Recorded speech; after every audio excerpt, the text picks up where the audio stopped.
Hello everyone, dear friends. मैं उम्मीद करता हूँ कि आप सभी ठीक होंगे, आप सभी अच्छे से होंगे। और ये लेक्चर स्टार्ट करने से पहले मैं आज आपको एक थोड़ी सी एक सजेशन दूंगा, ठीक है। बाकी आपकी मर्जी, आपको ठीक लगे तो ठीक, वेल एंड गुड, नहीं लगे तो वो आपकी मर्जी, ठीक है। तो देखिए, मेरे कहने का मतलब ये है, देखिए, आप जिस पोस्ट के लिए आज आप प्रेपरेशन कर रहे हो, for example wild life guard, stock stand या एसएससी एग्जाम, किसी भी प्रेपरेशन पोस्ट के लिए आप प्रेपरेशन कर रहे हो, आपने उसका सिलेबस प्रिंट आउट निकाला है। मुझे उम्मीद है कि आपने उसका प्रिंट आउट निकाला होगा उस सिलेबस का, और आप उसी के अकॉर्डिंग आज प्रेपरेशन कर रहे हो। और दूसरी बात, पिछली बार जो आप जिस एग्ज़ाम में आप अपियर हुए थे उसका प्रिंट आउट भी आपने निकाला था सिलेबस का, और आपने प्रेपरेशन स्टार्ट की, गए, तो आपका एग्ज़ाम क्वालिफाई नहीं हुआ। उससे भी पहले जिस एग्ज़ाम में आप अपियर हुए थे उसका सिलेबस निकाला था आपने, प्रिंट आउट, प्रेपरेशन की, नहीं हो पाया वो भी, ठीक है। तो इसलिए तो आज आप नए पोस्ट के लिए प्रेपरेशन कर रहे हो, जब वो नहीं हो पाया।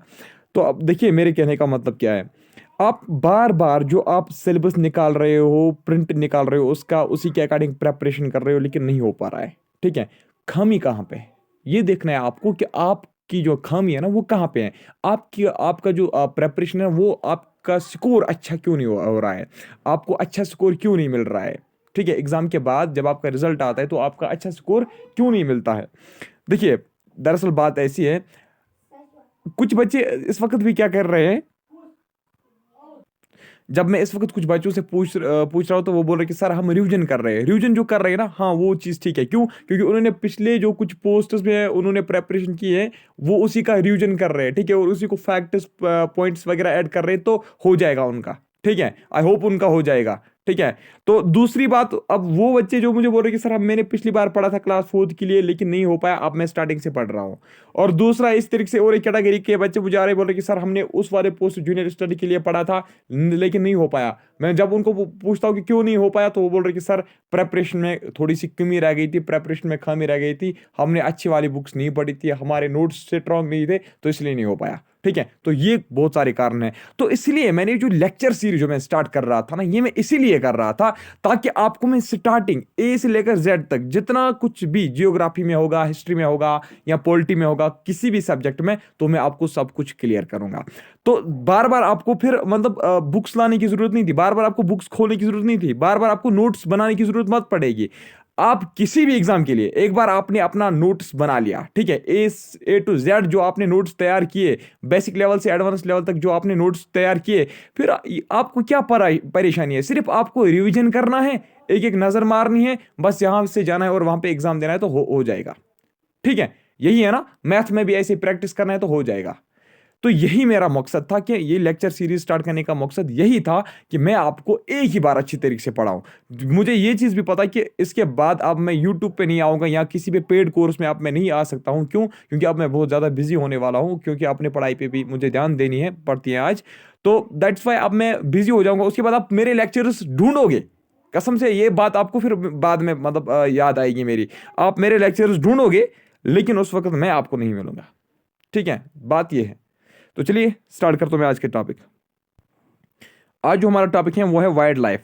आज हमें पढ़ना है, ठीक है, इंडिया, भारत, हमारे भारत में जो वाइल्ड लाइफ है, तो वो कितने परसेंट है, कितने नेशनल पार्क्स हैं, कितने वाइल्ड लाइफ सेंचुरीज हैं, वो चीज़ हमें पढ़नी है। और मैं थोड़ा सा एस्टिमेट, इसका डाटा वगैरह भी इसका थोड़ा सा याद रखना पड़ेगा। जैसे कि यहाँ पे आप पहले देख सकते हो, India is rich in both flora and fauna, ठीक है, यानी कि हमारे भारत में प्लांट्स के स्पेशीज भी आपको बहुत सारे देखने को मिलेंगे, आपको एनिमल स्पेशीज भी बहुत सारे देखने को मिलेंगे। फ्लोरा हम किसको बोलते हैं? प्लांट स्पेशीज को, है ना। तो फाना हम किसको बोलते हैं? एनिमल स्पेशीज को, है ना। India has more than 89,000 species of animals. तो हमारे भारत में कितनी स्पेशीज हैं एनिमल्स की? 89,000। और अगर हम बर्ड्स की बात करेंगे तो बर्ड्स की स्पेशीज यहाँ पे 1200 हैं। और हमारे भारत में 2500 स्पेशीज ऑफ फिश भी पाई जाती है, ठीक है। 8900 species of animals, 1200 species of birds, 2500 species of fish हमारे कहाँ पे हैं? हमारे भारत में पाई जाती हैं। देखिए, जो मैं आपको पढ़ा रहा हूँ ना, ये एनसीईआरटी भी हैं और आपकी रेफरेंस बुक्स भी हैं, आपकी जनरल नॉलेज तोरण गयाल भी हैं, आपका मनोहर पांडे की बुक भी है, आपकी डीआर खुलर भी है, आपका माजिद हुसैन भी है। जो मैं आपको पढ़ा रहा हूँ ना, ये कंटेंट जो है ना, ये मिला के है, ठीक है। और इंडिया की ऑफिशियल वेबसाइट से भी मैंने निकाला है ये डाटा, ठीक है। तो 12% ऑफ वर्ल्ड फिश स्टॉक कहाँ पे है? हमारे भारत में। 100% मान लीजिए पूरे भारत में फिश का स्टॉक है, ठीक है। फिश के मतलब क्या है शाबाश, वो जगह है, वो लेक्स हैं, वो रिवर्स हैं जहां से हम फिश निकालते हैं। उसमें से 12% जो है ना, 12% प्रोडक्शन कहाँ पे होती है, हमारे भारत में होती हैं। 5 to 8% of world amphibians, reptiles and mammals are found in India. कितने एम्फीबियंस, रेप्टाइल्स और मैमल्स इंडिया में पाए जाते हैं, 5 to 8%। ठीक है, वर्ल्ड में जो 100% है ना, 100% में से 5 से लेकर 8% तक आपको रेप्टाइल्स, एम्फीबियंस और मैमल्स हमारे भारत में देखने को मिलेंगे। रेस्ट जो वहां पे बचता है 92%, तो वो बाकी सारे देशों में मतलब पाई जाती है। ठीक है, तो 4 to 5% of well known plant and animal species are found in India. अगर हम plant as well as animal species को मिला के देखेंगे तो 4 to 5% जो है वर्ल्ड का, 4 to 5% जो प्लांट और एनिमल स्पेशीज हैं वो हमारे भारत में पाई जाती है। ठीक है, पॉइंट वाइज याद रखना है, फैक्ट वाइज याद रखना है। India contributes 8% of the Noon global diversity. अगर हम पूरा जो ग्लोबल डाइवर्सिटी है, मतलब जिसमें आपको आपके प्लांट के स्पेशीज भी आएंगे, ग्लोबल डाइवर्सिटी में क्या आएगा, प्लांट के स्पेशीज भी, एनिमल के स्पेशीज भी, ठीक है, फिश स्पेशीज भी, हर एक जितने भी यहाँ पे आप लिविंग ऑर्गेनिजम्स देख रहे हो उनकी जितने भी स्पेशीज हैं वो सब किस में आती हैं, ग्लोबल डाइवर्सिटी में आती है। ठीक है, तो अगर हम बात करेंगे पूरा जो ग्लोबल डाइवर्सिटी में जितनी भी स्पेशीज है ना, उसमें से 8% जो है ना, ग्लोबल डाइवर्सिटी में से जो 8% स्पेशीज है ना, वो कहाँ पे पाई जाती हैं, वो हमारे भारत में पाई जाती हैं। ठीक है, नेक्स्ट, इंडिया का जो लार्जेस्ट मैमल है, इंडिया का जो लार्जेस्ट मैमल है हमारा एलिफेंट यहाँ पे होता है। ठीक, वो एलिफेंट कहाँ कहाँ पे पाया जाता है, सबसे पहले आपको याद रखना है, सबसे ज्यादा एलिफेंट कहाँ पे होता है, they are found in hot and wet forests. Hot and wet forests में पाए जाते हैं।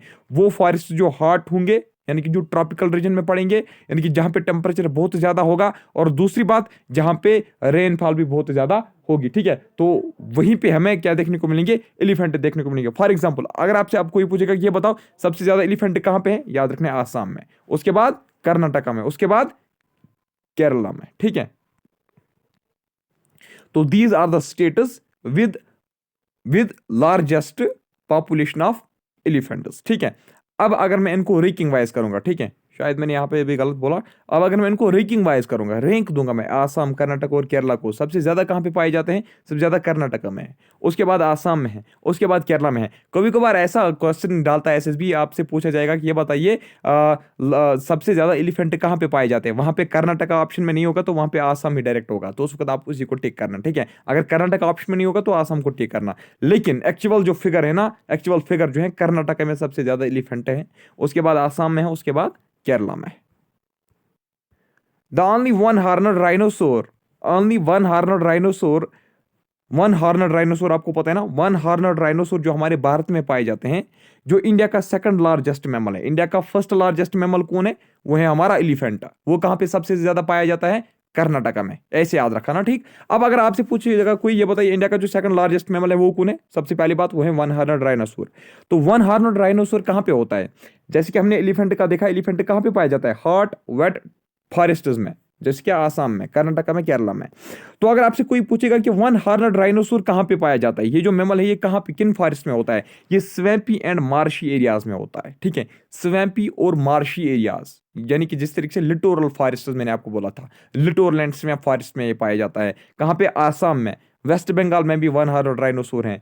Some rhinoceroses are also found in Uttar Pradesh. तो कहां कहां पे है शाबाश, याद रखना है, आसाम में, वेस्ट बंगाल में और उत्तर प्रदेश में वन हॉर्नड राइनोसोर पाए जाते हैं। तो स्टेट्स विद हाईएस्ट राइनोसोर, ऐसे कौन स्टेट्स हैं जहां पे सबसे ज्यादा राइनोसोर्स हैं, वो है, सबसे पहले नंबर पे आता है आसाम, दूसरे नंबर पे आता है वेस्ट बंगाल, उसके बाद थर्ड नंबर पे आता है हमारा उत्तर प्रदेश। ठीक है, तो आसाम, वेस्ट बंगाल, उत्तर प्रदेश, ये जो है these are the states with highest rhinoceros, लेकिन सबसे ज्यादा कहां पे है, आसाम में। India is home to about 70 to 80% of tigers. 70 to 80% of tiger जो है ना वो हमारे भारत में पाए जाते हैं। ठीक है, वर्ल्ड के जो 70 to 80% टाइगर्स है ना वो हमारे भारत में पाए जाते हैं। There are about 50 tiger reserves in India. ठीक है, there are 50 tiger reserves in India. लेकिन अगर मैं एक्चुअल रिपोर्ट की बात करूंगा, जो हमारे यहाँ जो हमारे इंडियन जो वाइल्ड लाइफ की जो ऑफिशियल वेबसाइट है उस पर 52 आई है। ठीक है, according to reports there are 52, कितने हैं शाबाश, there are 52 tiger reserves in India. याद रखना कितने टाइगर रिजर्व्स हैं इंडिया में, हमारे 52 टाइगर रिजर्व्स। मैं जो भी आपको आज पढ़ा रहा हूं ना वो बिल्कुल अपडेटेड है, चाहे इंडियन ऑफिशियल साइट पे उन्होंने अपडेट किया है या नहीं किया है, लेकिन मैं आपको एकदम अपडेटेड नॉलेज दे रहा हूं। ठीक है, ताकि अगर आपको करंट अफेयर के हवाले से भी इसमें क्वेश्चन पूछा जाएगा कि ये बताओ 2021 में कितना इसका फिगर है, तो आपका जो डाटा है ना वो एग्जैक्टली मैंने इस नोट्स में मेंशन करके रखा है और मैं आपको लेक्चर में बता भी रहा हूँ। ठीक है, नोट्स तो मैं आपको दे रहा था, लेकिन मतलब प्रिंटेबल नोट्स में आपको दे रहा था, लेकिन क्लैश आ गए। क्लैश क्या आ गए, एक इशू बन गया इसमें भी, क्योंकि मैं जो नोट्स आपको दे रहा था कुछ यूट्यूबर्स उसको क्या कर रहे थे, कॉपी करके मेरा कंटेंट जो ना वो आगे दे रहे थे। कुछ जो पेड कोर्स वाले हैं वो बोल रहे थे कि ये आदिल सर का कंटेंट है, लेक्चर जो है वो आदिल सर बना रहा है, ठीक है, उसकी पीडीएफ है, वो खुद यहाँ पे हमारे साथ पढ़ा रहा है। तो उसकी वजह से भी क्या हो रहा है कि मेरे जो नोट्स है ना वो मिस यूज किए जाते हैं, और कुछ बच्चे मैं उनको फ्री में दे रहा हूँ, आगे वो नोट्स जो है वो सेल कर रहे हैं। तो इसीलिए ऊपर से ये क्या है पता है, ये मैं बुक पब्लिश करना चाहता था, ठीक है, ये कंटेंट जो है ये उसी बुक में मुझे मतलब पब्लिश करवाना था, उसी में ऐड करना था। जब मैं आपको पहले से ये दूंगा, लेकिन कुछ पहले से इसका मिसयूज होने लगा, तो उसके बाद जो कॉपीराइट वगैरह आईएसबीएन नंबर में खरीदूंगा, कॉपीराइट अथराइजेशन जो मुझे मिलेगी, तो उसके बाद मैं किसी को भी कॉपीराइट क्लेम नहीं कर सकता हूँ। ठीक है, जब मैंने आपको पहले से यहाँ से दिया, ऊपर से आप इसको फिर आगे सेल कर रहे हो, ठीक है, ये चीज़ मतलब ठीक नहीं रही मेरे लिए, इसलिए मैंने आप प्रिंटेबल नोट्स जो देना ना वो मैंने बंद किया। ठीक है, अब देखूंगा मैं कोई रास्ता इसका भी। मुझे लगता है टीच20 पे मैं अपलोड करूंगा और आपको वहीं पे जाना पड़ेगा, ताकि आप वहां पे इजीली नोट्स को अपने नोट्स पे अपने नोटबुक पे उतार सकोगे फिर। ठीक है, चलिए इस पे हम बात करेंगे। तो there are about 50 tiger reserves, लेकिन एग्जैक्ट डाटा कितना है, 52 याद रखना है। कितने हैं, 52। Tigers are mainly tigers are mainly ये है यहाँ पे फाउंटेन। ठीक है, टाइगर्स मेनली कहाँ पे पाए जाते हैं, सबसे ज्यादा टाइगर है मध्य प्रदेश में। मध्य प्रदेश में को एक बार शायद 2019 में शायद, लेकिन मैं श्योर नहीं हूँ, चेक कर रहा हूँ उसके बाद आप। तो मध्य प्रदेश को जो है ना टाइगर अवार्ड भी इसको मिला था। ठीक है, टाइगर अवार्ड भी इसको मिला था। Tigers are mainly found in Madhya Pradesh. उसके बाद अगर दूसरे नंबर पे देखा जाए तो सुंदरबन ऑफ वेस्ट बंगाल में पाए जाते हैं। उसके बाद हम ईस्टर्न हिमालयास की बात करेंगे तो वहां पे भी ज्यादा पाए जाते हैं, लेकिन सबसे ज्यादा मध्य प्रदेश में है टाइगर्स की पॉपुलेशन। ठीक है, और foot hills and parts of peninsular प्लेटू, यानी कि फुट हिल्स ऑफ हिमालयास में भी ये पाए जाते हैं।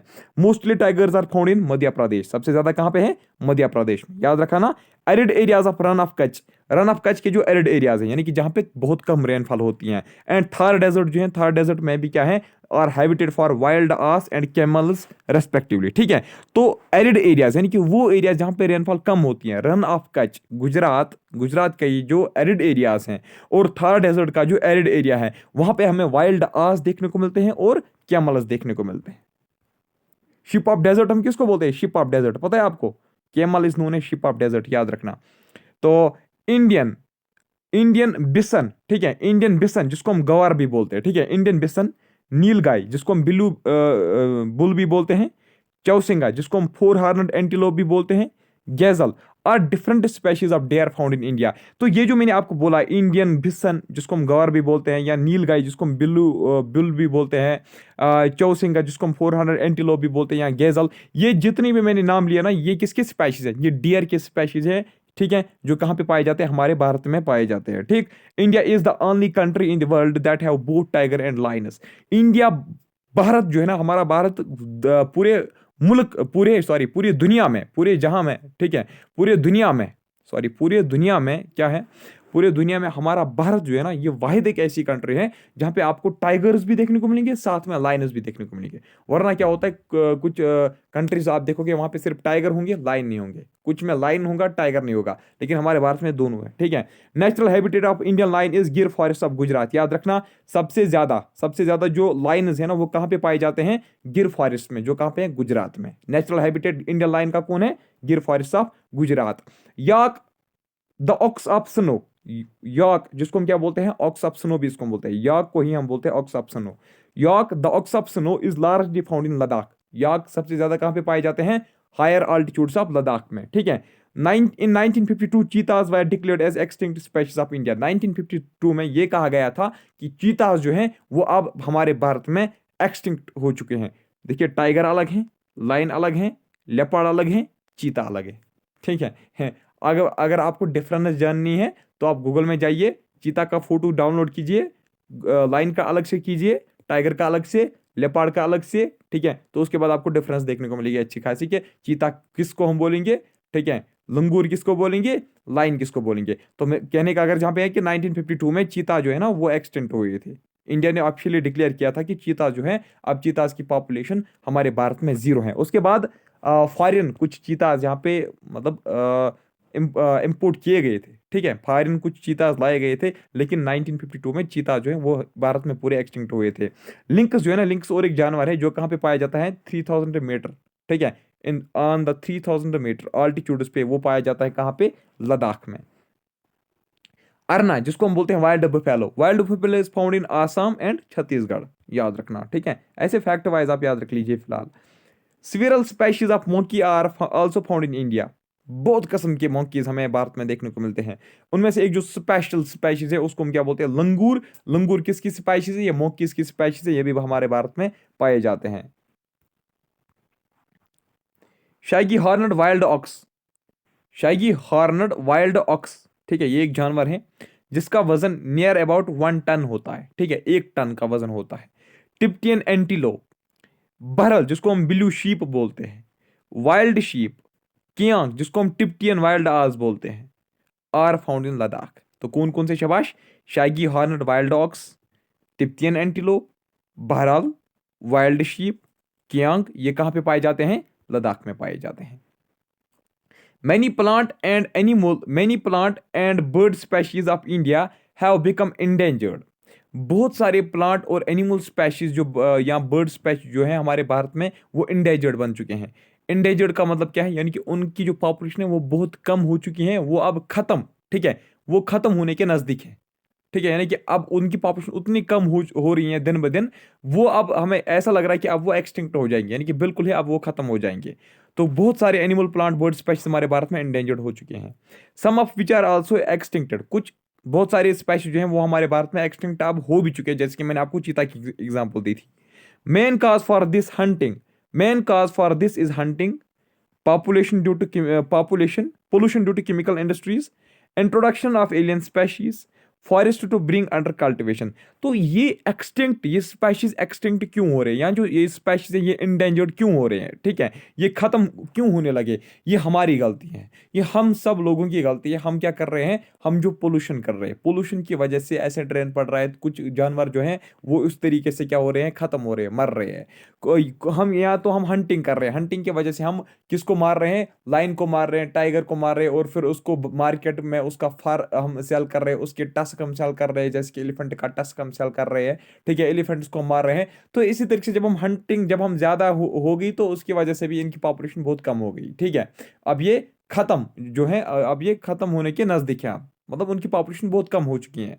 जल्दी आपको ऐसा कुछ टाइम देखने को मिलेगा जब मतलब ये जो टाइगर है ये भी खत्म हो जाएंगे, ठीक है, अगर अगर हमने इस पे ध्यान नहीं दिया।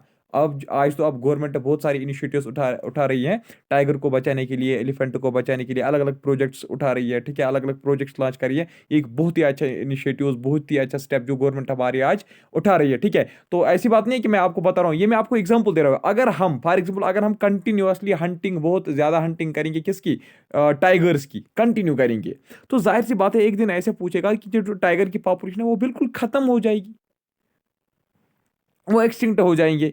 तो यही कारण है, जो पोल्यूशन हम कर रहे हैं, ये जो हम हंटिंग कर रहे हैं, या जो हम फॉरेस्ट को काट रहे हैं, जब हम फॉरेस्ट को काटेंगे जाहिर सी बात है वहाँ का जो वो जो इकोलॉजिकल पायरामिड है वो क्या हो जाएगा, वो डिसरप्ट हो जाएगा, फूड चेन वहाँ का डिसरप्ट हो जाएगा। उसका मतलब ये कि वहाँ पे बहुत सारे जो स्पेशीज हैं वो क्या हो जाएंगे, एक्सटिंक्ट हो जाएंगे, इंडेंजर्ड हो जाएंगे।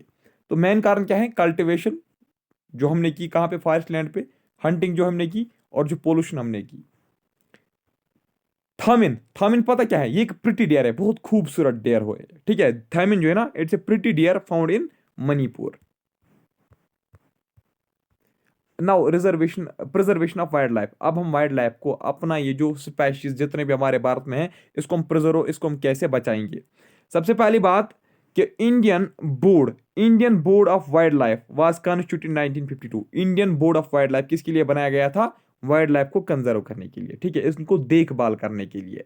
Main purpose of it was to advise government on the means of conservation and protection of wildlife, यानी कि इसका मकसद यही था, इसीलिए बनाया गया था, ताकि गवर्नमेंट को क्या देगी, शाबाश, कुछ मतलब स्टेप्स देगी, ठीक है, कुछ इनिशिएटिव्स देंगी, कुछ एडवाइजेस देगी कि हम कैसे अपने वाइल्ड लाइफ को कंजर्व करेंगे, हम अपने वाइल्ड लाइफ की प्रोटेक्शन कैसे करेंगे।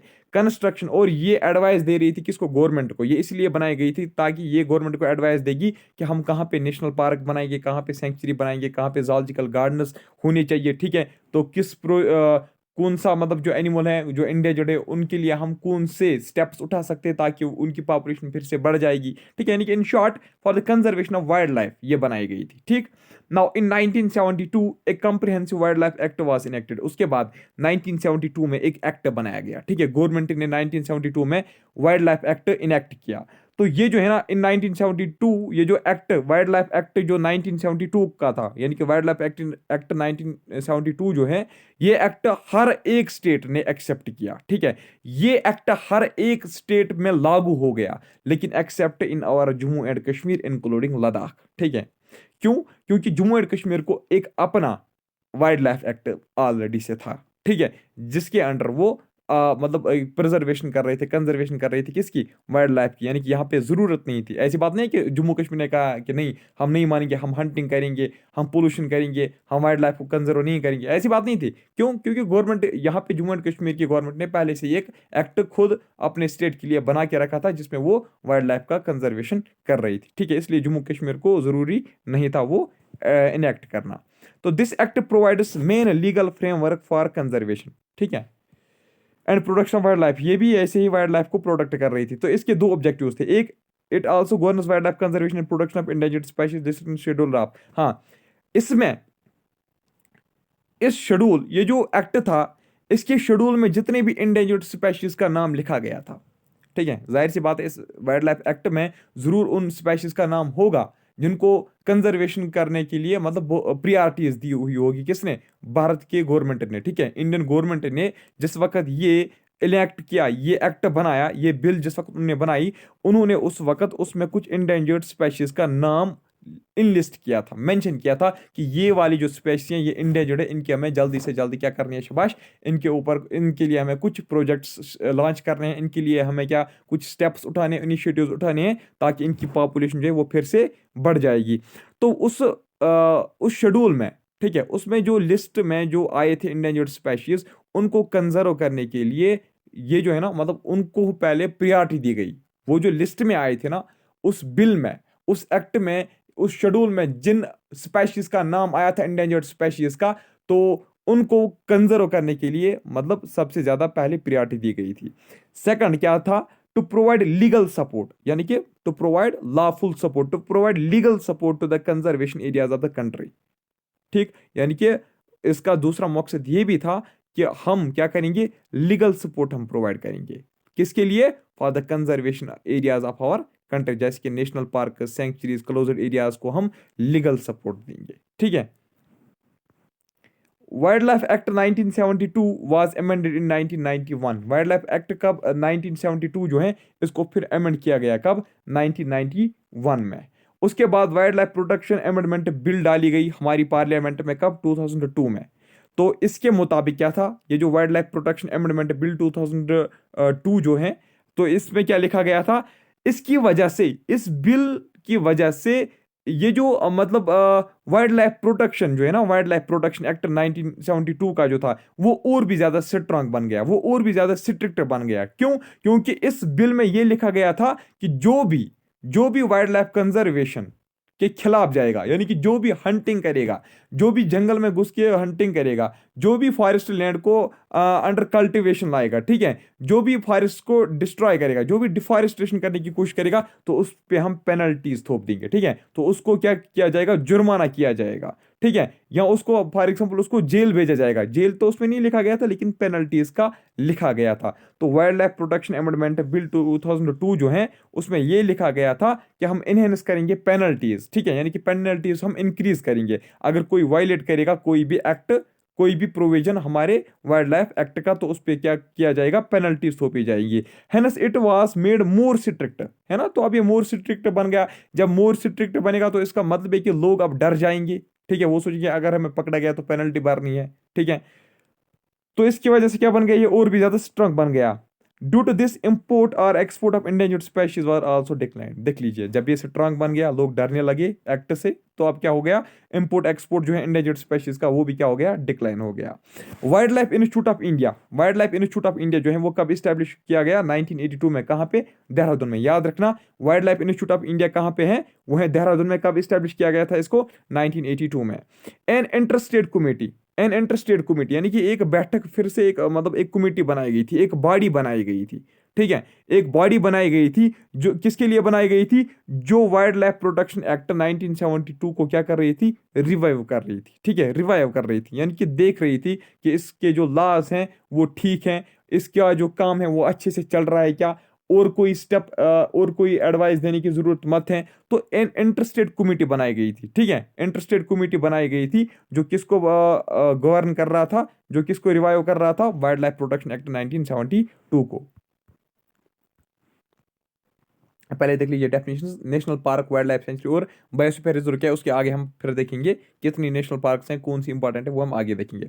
देखिए, नेशनल पार्क किसको बोलते हैं, it's an area which is strictly reserved, which is strictly reserved, यानी कि जहां पे बहुत सारी क्या है, जहां पे बहुत ज्यादा स्ट्रिक्टनेस होती है, ठीक है, जहां पे बहुत ज्यादा रिस्ट्रिक्शंस होती हैं।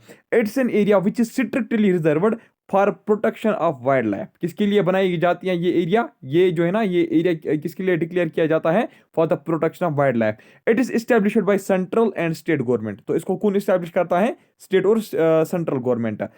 ये जो नेशनल पार्क होते हैं ना, यहाँ पे बहुत सारे स्पेशीज होती हैं, बर्ड्स की और एनिमल्स की, यहाँ प्लांट्स की भी। तो नेशनल पार्क जो है, इसको कौन स्टैब्लिश करता है, सेंट्रल या स्टेट गवर्नमेंट। ये क्या होता है, ये एक एरिया होता है जहां पे क्या किया जाता है, जो एक स्ट्रिक्टली रिजर्व्ड एरिया होता है, जहां पे बहुत ज्यादा रिस्ट्रिक्शंस होती है, ठीक है। किस लिए बनाई जाती है ये एरिया, ये वाइल्ड लाइफ को कंजर्व करने के लिए बनाई जाती है, ठीक है। इसको डिक्लेयर किया जाता है, ये पहले से ही होती है, ये बनाने की जरूरत नहीं होती है, पहले से ही कोई एरिया है, आप गवर्नमेंट कहती है कि ये नेशनल पार्क है, ये वाला एरिया, यहाँ पे आप लोगों को अंदर बाहर जाने नहीं देंगे, ठीक है। तो अब क्या होता है, देख लीजिए, it's protected from human exploitation. इसको ह्यूमन एक्सप्लॉइटेशन से बचाया जाता है, यानी कि डिफॉरेस्टेशन से इसको बचाया जाता है, इसको हंटिंग से बचाया जाता है, इसको पोचिंग से बचाया जाता है, इसको ग्रेजिंग से बचाया जाता है, इसको इंडस्ट्रियलाइजेशन से बचाया जाता है, इसको पोल्यूशन से बचाया जाता है। यानी कि बिल्कुल यहाँ पे कोई भी ह्यूमन एक्टिविटी इन्वॉल्व नहीं होती है, कहाँ पे, नेशनल पार्क में। तो नो ग्रेजिंग, यानी कि कोई भी ग्रेजिंग अलाउड यहाँ पे नहीं है, कोई भी कल्टीवेशन अलाउड नहीं है, कोई भी कटिंग ग्रेजिंग वगैरह यहाँ पे, यहाँ कोई भी डिफॉरेस्टेशन, आप कहोगे कि मुझे घर के लिए फ्यूल वुड की जरूरत है, या मुझे घर के लिए कंस्ट्रक्शन वुड की जरूरत है, तो वो सारी चीजें यहाँ पे अलाउ नहीं होती है नेशनल पार्क में। अब अगर हम देखेंगे वाइल्ड लाइफ सेंचुरी का, it's an area reserve for conservation of animals. ये भी कंजर्वेशन ऑफ एनिमल्स के लिए होता है, ऑपरेशंस। लेकिन कुछ यहाँ पे थोड़े से कुछ क्या होते हैं, थोड़े से मतलब कुछ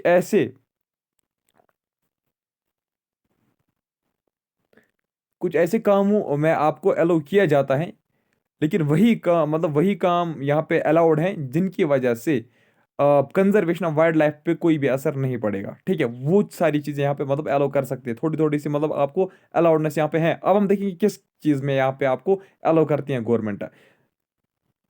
it's an area reserved for conservation of animals only.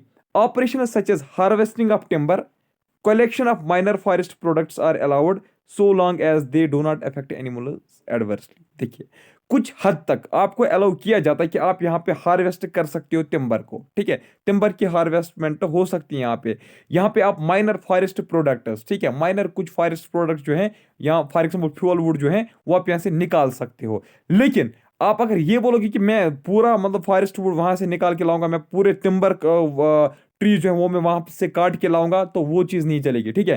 क्योंकि देखिए, आपको उसी हद तक, ठीक है, आपको एक मतलब क्या लिमिट्स होता है, ठीक है, इसमें भी लिमिट्स दिया जाता है कि आप कितना टिम्बर ला सकते हो, आप कितना फ्यूल वुड, आप कितने माइनर प्रोडक्ट्स फॉरेस्ट से ला सकते हो। देखिए, मतलब वो लिमिट आपको दिया जाता है, ताकि वो लिमिट क्यों दिया जाता है, ताकि अगर उस लिमिट को अगर आप पार करोगे, उसकी वजह से वाइल्ड लाइफ कंजर्वेशन पे क्या पड़ेगा, एनिमल्स पे क्या पड़ेगा, असर पड़ेगा। तो इसलिए आपको लिमिट्स में क्या किया जाता है, यहाँ पे अलाउड किया जाता है टिम्बर को काटने का, या forest products, minor forest products को कलेक्ट करने का आपको अलाउ किया जाता है, लेकिन विद इन लिमिट्स, ठीक है। बायोस्फीयर रिजर्व, बायोस्फीयर रिजर्व क्या है, these are multipurpose protected areas. ये मल्टीपर्पज प्रोटेक्ट एरियाज होते हैं।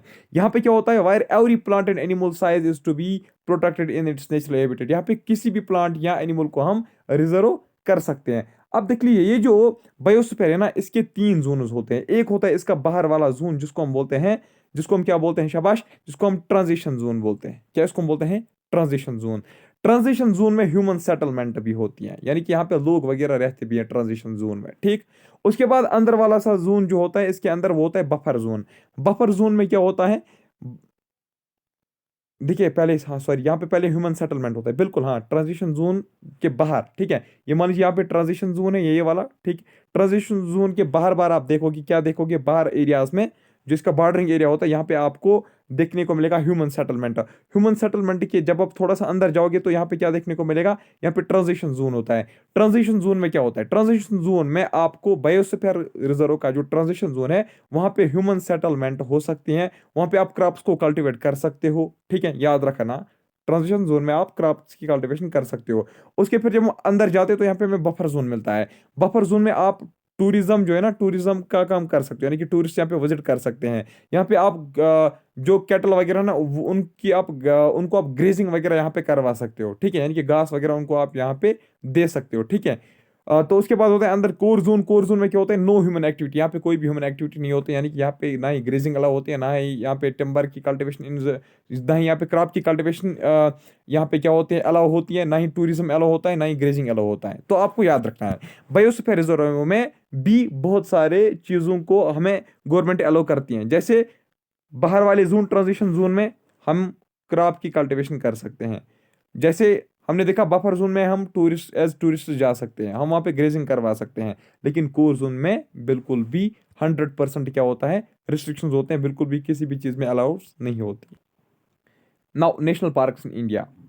देखिए total number of national parks India में कितनी है? There are 104 national parks. लेकिन याद रखना, इस 104 नेशनल पार्क्स का जब मैंने लिस्ट देखा, उसमें उसमें हमारे भारत की जो ये ऑफिशियल वेबसाइट है वाइल्ड लाइफ की, वहां पे उन्होंने सिटी फॉरेस्ट नेशनल पार्क को भी इंक्लूड किया है। जैसे कि आपको पता है, यहाँ पे जम्मू एंड कश्मीर में इसको हम आज एज नेशनल पार्क नहीं मानते हैं, लेकिन वाइल्ड लाइफ की जो ऑफिशियल वेबसाइट है, उन्होंने अभी इसको वहां से रिमूव नहीं किया है, तो इसलिए 104 नेशनल पार्क वहां पे फिर भी दिखाई गई हैं। तो हम इस वक्त कहेंगे कि 104 national parks, there are 104 national parks. अब अगर ऑप्शन में आपको कहीं पे भी 104 देखने को नहीं मिलेगा, तो आप 103 को टिक करना, ठीक है। किसको टिक करना? 103 को। देखिए नेक्स्ट है, यहाँ पे एक नोट मैंने आपके लिए रखा है। पता है हमारे भारत में 105th नेशनल पार्क भी बनने वाली है, ठीक है। 105th नेशनल पार्क कौन सी बनने वाली होगी? शाबाश। But it is not yet functional and listed on official website. ये मैंने पहले आपको बता के रखा, लेकिन 105th नेशनल पार्क जो है वो बनने वाली है। कौन सी बनने वाली है 105th नेशनल पार्क? उसका नाम है देहंग पतकाई नेशनल पार्क। क्या उसका नाम है? देहंग पतकाई नेशनल पार्क। ये कहां पे बनेगी? ये Assam eastern most district of Dibrugarh and Tinsukia में बनेगी, यानी कि आसाम में ये बनेगी, ठीक है। आसाम का जो ईस्टर्न मोस्ट डिस्ट्रिक्ट है, जिसको हम डिब्रूगढ़ बोलते हैं, और तिनसुकिया में ये बनने वाली है देहंग पतकाई नेशनल पार्क। फिर भी अगर ये अगर ये इसको रिमूव करेगी भी, ठीक है, अब अगर जब ये अपडेट करेंगे ना साइट, अगर ये उस वक्त हमारे सिटी फॉरेस्ट नेशनल पार्क को रिमूव करेंगे, तो वहां पे कितने बचेंगे? फिर 103। फिर से एक आप ऐड करोगे, ये वाली 105th जो बनने वाली है, तो 104 फिर भी बन जाएंगे ना, है ना। आप समझ गए ना मेरी बात? जब वो सिटी फॉरेस्ट को वहां से काटेंगे, लेकिन वहां से तो उनको ये अभी उन्होंने अभी ये वाली भी मत साइड पे चढ़ाई है। जब वो इसको रिमूव करेंगे तो इसको ऐड करेंगे, फिर से वहां पे 104 नेशनल पार्क बन जाएंगे। लेकिन याद रखना, फिलहाल 105th नेशनल पार्क है ये, ठीक।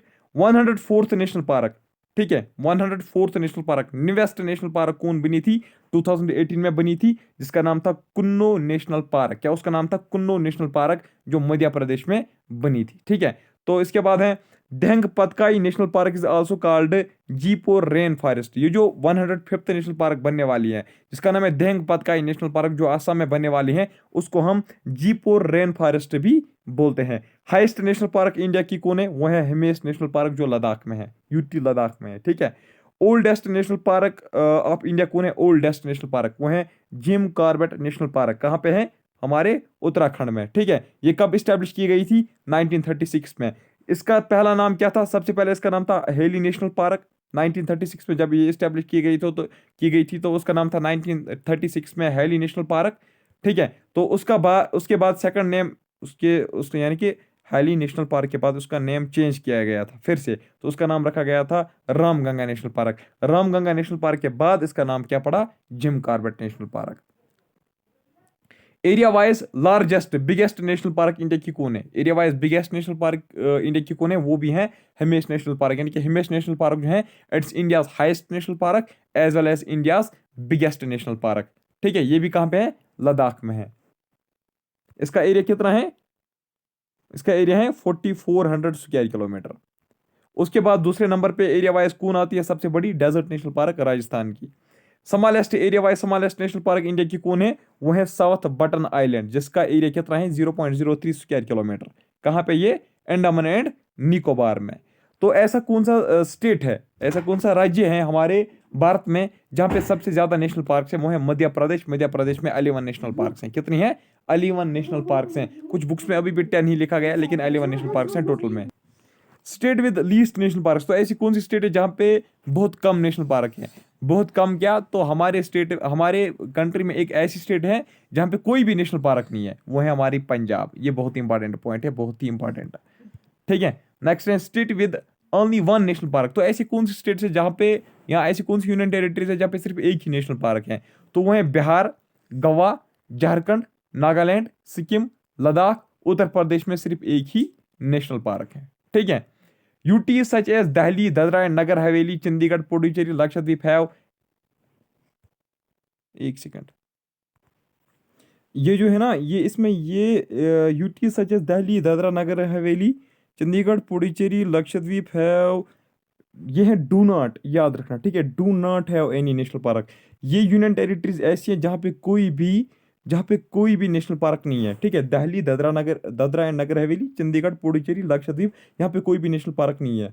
लद्दाख में कितनी है, एक है। तो ऐसी कौन सी स्टेट है जहाँ पे कोई भी नेशनल पार्क नहीं है, वो है पंजाब। कौन सी यूनियन टेरिटरी है जहाँ पे नेशनल पार्क नहीं है, तो वो ये सारी है। ठीक है, UT with highest national park, ऐसी कौन सी यूनियन टेरिटरी है जहाँ पे सबसे ज्यादा नेशनल पार्क्स हैं, तो कौन सी यूनियन टेरिटरी है जहाँ पे सबसे ज्यादा नेशनल पार्क है, वो है अंडमान एंड निकोबार, जहाँ पे 6 नेशनल पार्क हैं। देखिए कुछ लोकल साइट्स आपको 9, ठीक है, कुछ लोकल साइट जो है ना वो दिखा रहे हैं कि 9 नेशनल पार्क हैं, लेकिन वो बिल्कुल गलत हैं, क्योंकि वो कुछ वाइल्ड लाइफ सेंचुरीज को भी इसमें इंक्लूड करती हैं। ठीक है, वो कुछ वाइल्ड लाइफ सेंचुरीज को इसमें इंक्लूड करते हैं, बोलते हैं कि ये भी नेशनल पार्क हैं, लेकिन वो गलत है। मैं आपको वही पढ़ा रहा हूँ जो इंडियन वाइल्ड लाइफ साइट जो है उसकी ऑफिशियल वेबसाइट पे जो है। ठीक है, नेक्स्ट, वाइल्ड लाइफ सेंचुरी इन इंडिया। ठीक है, wild life sanctuaries in India, total number of wild life sanctuaries India में कितनी है, देर आर 566 जो इस वक्त ऑफिशियल वेबसाइट पे हैं। ठीक है, area wise biggest wild life sanctuary of India कौन है, वो है रन ऑफ कच्छ, जिसका एरिया है 7506 स्क्वायर किलोमीटर, जो गुजरात में है। ठीक, highest wild life sanctuary India की कौन है, वो है चंगथंग वाइल्ड लाइफ सेंचुरी, जो लद्दाख में है। उसके बाद केदारनाथ वाइल्ड लाइफ सेंचुरी भी हाईएस्ट अल्टीट्यूड पे मानी जाती हैं, जो कहाँ पे है, उत्तराखंड में है। उसके बाद अगर हम देखेंगे smallest area wise wild life sanctuary कौन है, तो वो है हमारी doctor Salim Ali bird sanctuary. कौन है, doctor Salim Ali bird sanctuary, जो लक्षद्वीप में है, जिसका एरिया 0.3 स्क्वायर किलोमीटर है। कितना है, 0.3 स्क्वायर किलोमीटर का एरिया है। ये जो doctor Salim Ali bird sanctuary है ना, इसको हम पिट्टी बर्ड सेंचुरी भी बोलते हैं। क्या बोलते हैं, पिट्टी बर्ड सेंचुरी। ये कहाँ पे है, लक्षद्वीप में। It is India smallest wild life sanctuary. Now state with maximum wild life sanctuaries है, ऐसी कौन स्टेट है जहाँ पे सबसे ज्यादा वाइल्ड लाइफ सेंचुरीज हैं, तो वो है महाराष्ट्र, जहाँ पे 48 वाइल्ड लाइफ सेंचुरीज हैं। ऐसा कंटेंट आपको कहीं पे भी नहीं मिलेगा। ठीक है, अब पता है इसको, कसम से ये वाला जो लेक्चर आज का है ना, इसको मैं पिछले 1 हफ्ते से बना रहा हूँ। 1 हफ्ते से मैं बना रहा हूँ, 3-3 घंटे में दे रहा हूँ, यानी कि 21 आवर्स इसको लगे मुझे ये लेक्चर प्रिपेयर करने में। UT with maximum wild life sanctuary, ऐसी कौन सी यूनियन टेरिटरी है जहाँ पे सबसे ज़्यादा वाइल्ड लाइफ सेंचुरी है, ऐसी कौन सी यूनियन टेरिटरी है जहाँ पे सबसे ज़्यादा वाइल्ड लाइफ सेंचुरी है, तो वह है अंडमान एंड निकोबार, जहाँ पे 96 वाइल्ड लाइफ सेंचुरीज हैं। लद्दाख, पुडुचेरी, लक्षद्वीप, दिल्ली, दमन एंड दीव, ठीक है, दादरा नगर हवेली have only 1 wild life sanctuaries. Ladakh, Puducherry, Lakshadweep, Delhi, Daman and Diu, Dadra and Nagar हवेली, ये जो यूनियन टेरिटरीज है यहाँ पे सिर्फ एक ही वाइल्ड लाइफ सेंचुरी पाई जाती है। चंडीगढ़ को कितनी वाइल्ड लाइफ सेंचुरीज हैं, 2 वाइल्ड लाइफ सेंचुरीज हैं। ओल्डेस्ट या फर्स्ट वाइल्ड लाइफ सेंचुरी जो इंडिया की है वो कौन सी है, वो है मनास नेशनल पार्क। ठीक है, मनास नेशनल पार्क, उसको फिर 1928 में as wildlife sanctuary declare किया गया था, और ये बनी थी पहली wildlife sanctuary of India. ठीक है। Now biosphere reserves of India.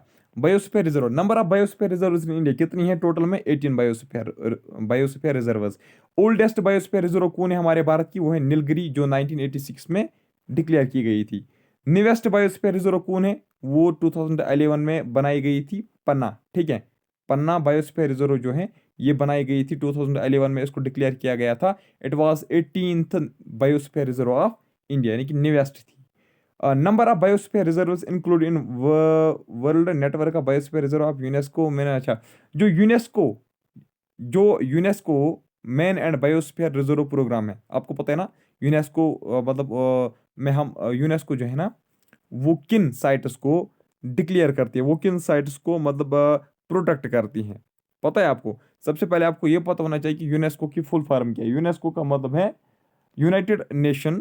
ठीक है, यूनाइटेड नेशंस एजुकेशनल कल्चरल, ये है ना United Nations educational, sorry United Nations educational scientific cultural organisation. हाँ आ गया ना, United Nation educational scientific cultural organisation. ठीक है, यूनेस्को सिर्फ उन प्लेसेस को, ठीक है, यूनेस्को सिर्फ उन साइट्स को गार्ड कर रही है, सेफ गार्ड कर रही है, ठीक है, प्रोटेक्ट कर रही है, जहां पे उनको लगेगा कि ये जो साइट है इस ये मतलब साइंटिफिकली इसकी इंपॉर्टेंस है, या एजुकेशनली इसकी इंपॉर्टेंस है, या कल्चरली इसकी इंपॉर्टेंस है, या फिजिकल अपीयरेंस अगर उनको अच्छा दिखेगा, या कोई मतलब सीनिक स्पॉट है, ठीक है, कोई जारज है, कोई लेक है, कोई वाटरफॉल है, अगर उनको लगे तो वो उसको भी कंजर्व करते हैं। ठीक है, यानी कि जिसकी फिजिकल अपीयरेंस अच्छी होगी, या जिसका कोई साइंटिफिक वैल्यू होगा, जिसका एजुकेशन वैल्यू होगा जिस साइट का, तो उनको वो कंजर्व कर रही है।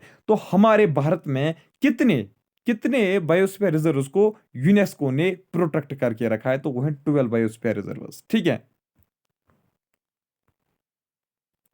Name of the biosphere reserve, वो कौन कौन सी बायोस्फीयर रिजर्व है जिसको यूनेस्को ने प्रोटेक्ट करके रखा है, यानी कि फंड वगैरह भी आप वही कर रही हैं, सेफ गार्ड कर रही है, ठीक है, प्रोटेक्शन दे रही है। तो सबसे पहले जिसको यूनेस्को ने प्रोटेक्ट किया हमारे भारत में, तो वो कौन है?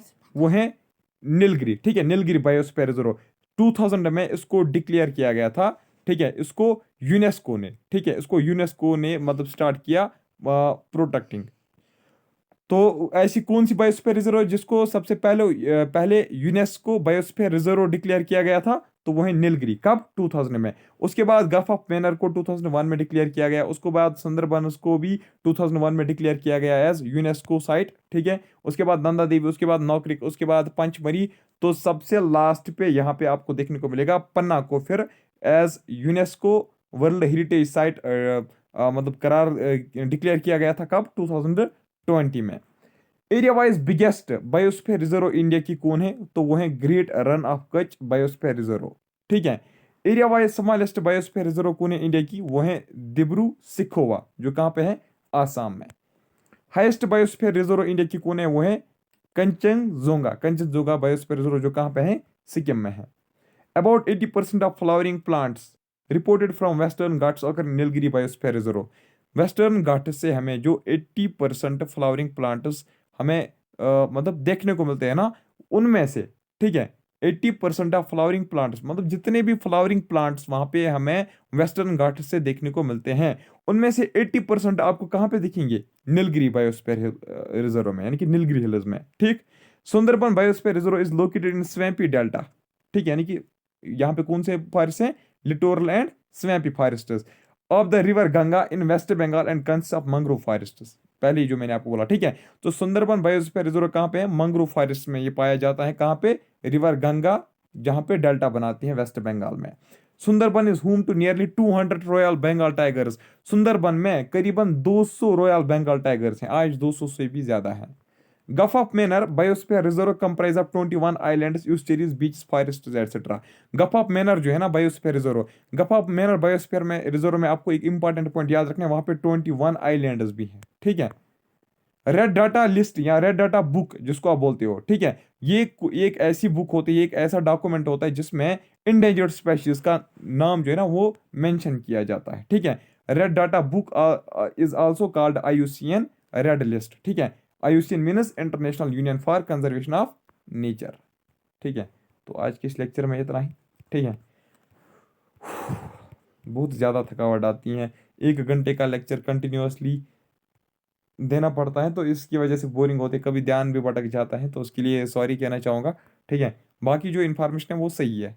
तो आज के इस वीडियो में इतना ही, मिलता हूँ आपसे नेक्स्ट में, तब तक के लिए bye, take care, thank you very much. और आपसे एक रिक्वेस्ट है, प्लीज़ ये लेक्चर सीरीज शेयर कीजिए बाकी फ्रेंड्स के साथ भी, ठीक है, ताकि हमें भी थोड़ा सा एक मोटिवेशन मिल जाएगी। Bye, take care, thank you very much. हमने बहुत बार ये ट्राई किया था कि हम अब स्टॉप ही करेंगे, अब हम लेक्चर नहीं देंगे, क्योंकि खुद पढ़ाई में बहुत ज़्यादा बिजी हो रहे हैं हम। तो फिर बच्चों का मैसेजेस बहुत सारी आ रही थी, कॉल्स आ रही, तो मैंने सोचा अब कंटिन्यू करूँगा। बाय, ठीक है, थैंक यू वेरी मच।